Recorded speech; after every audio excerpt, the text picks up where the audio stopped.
Salut, je m'appelle Monique. Moi, je m'appelle Anne-Marie et bienvenue à notre épisode du Monde divers, une série de podcasts en français.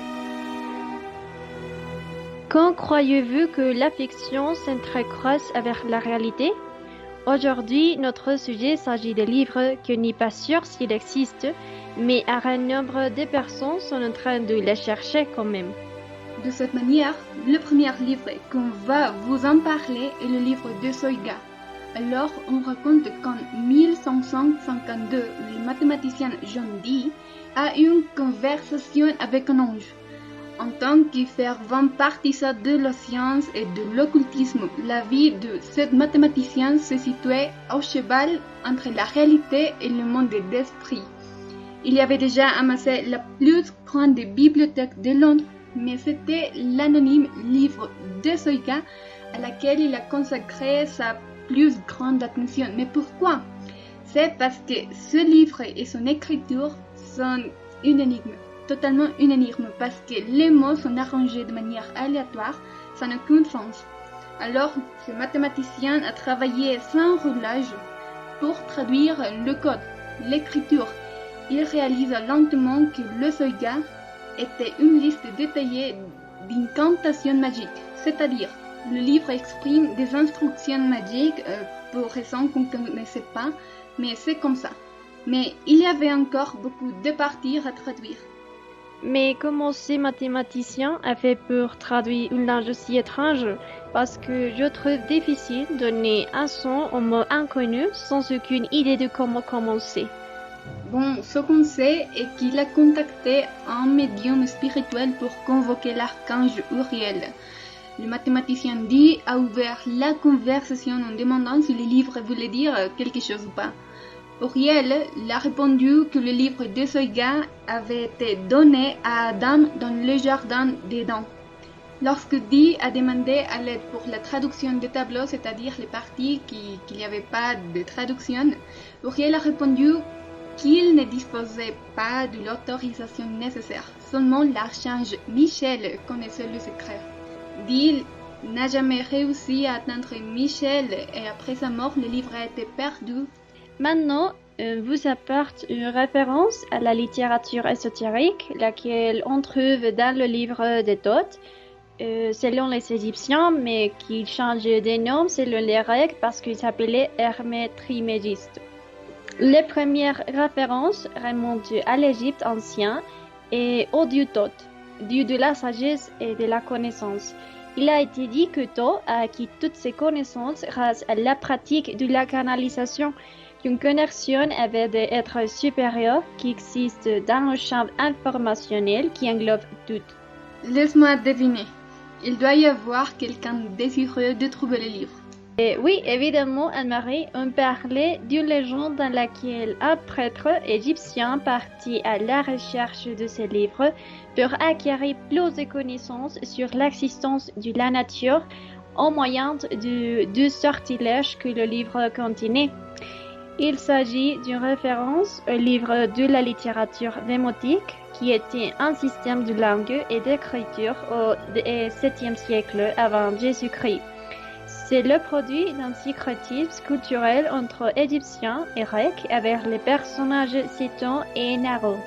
En plus, le livre est composé de fragments des papyrus dispersés dans le monde et a des origines chronologiques différentes, c'est-à-dire entre le 12e siècle avant Jésus-Christ et le 12e siècle après Jésus-Christ.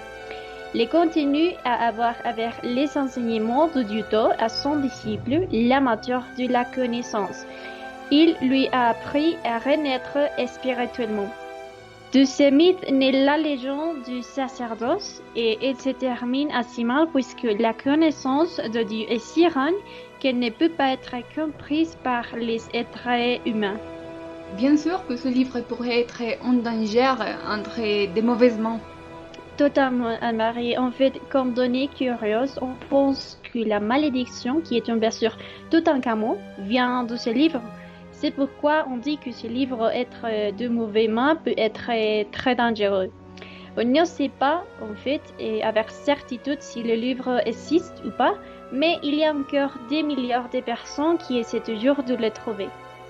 Il faut dire que je trouve très intéressant que les personnes sont très intéressées dans la recherche de ces livres mystérieux parce que le troisième livre est le Codex Serafinianus qui a été écrit dans une langue que personne ne comprend et remplie d'illustrations de choses irréelles et impossibles.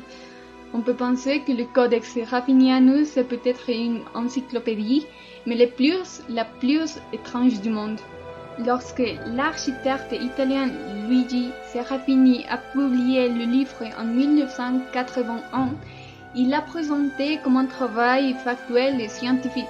Un coup d'œil à un mélange d'images étranges révélait cependant des Codex Serafinianus est tout sauf scientifique, parce que son information est inconnue, au moins dans notre conception de la science. Bon, c'est intéressant de penser que peut-être l'écrivain voulait seulement un peu d'importance, parce que je me demande pourquoi écrire quelque chose que personne n'y comprend. Ce type de livres mystérieux m'ont fait penser à Leonardo da Vinci, car tous ses projets et travaux étaient écrits en code. Oui, peut-être ces écrivains voulaient expliquer quelque chose que nous, en tant que société, ne serions pas prêts à attendre. C'est pourquoi ils écrivent en code.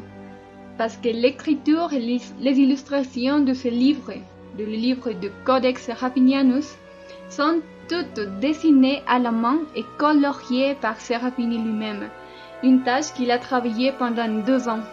Les érudits ont passé des années à essayer de déchiffrer le livre, mais la seule chose que nous avons découverte est que le Serafinianus n'est qu'une variante du nom de Serafini. En ce qui concerne la langue du livre, l'alphabet compte environ de 2 douzaines de caractères et n'a rien à voir avec l'humanité. Finalement, l'auteur du dernier livre d'aujourd'hui, c'est un livre mystérieux écrit par un écrivain américain, auteur d'histoires et des romans d'horreur et de science-fiction, Howard Phillips Lovecraft. Lovecraft a développé sa propre mythologie dans le genre de l'horreur, suivant un courant de terreur cosmique matérialiste très éloigné des aspects traditionnels du genre. Donc, j'imagine que le livre que tu nous apportes aujourd'hui s'agit du magie noire ou quelque chose comme ça, n'est-ce pas? Oui, en fait, l'un de ces livres est Necronomicon, un grimoire de fiction écrit sous les pseudonymes de Abdul Adhasret Anarapu. En réalité, le contenu de ce livre est occupé sur inconnu car personne n'a pu le lire ou le localiser, car ce n'était qu'une invention de Lovecraft pour donner de la cohérence à leurs histoires. Mais de quoi il s'agit? Le nom original était Al-Asif. Asif était le mot que les Arabes utilisaient pour désigner les bruits nocturnes des insectes, qui étaient considérés comme des démons. L'Arabu Al-Hasret a visité les ruines de Babylone et les souterrains secrets du Memphis. Il a passé 10 ans seul dans le désert écarlate des Arabes modernes, habité par des esprits malins. Un écrivain, le Necronomicon, Al-Hasret a été mangé par un monstre invisible, peut-être parce qu'il a volé de sombres identités. Il a ensuite été traduit en grec sous le nom du Necronomicon et tous les philosophes qui l'ont lu sont morts de manière très macabre.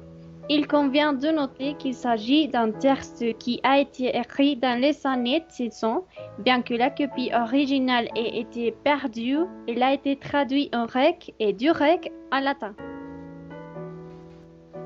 Après avoir entendu ces histoires, je me demande si vous aviez la chance de trouver ce livre.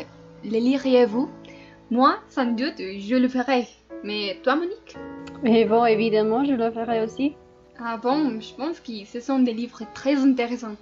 Mais bon, c'est tout pour l'épisode d'aujourd'hui. Merci beaucoup.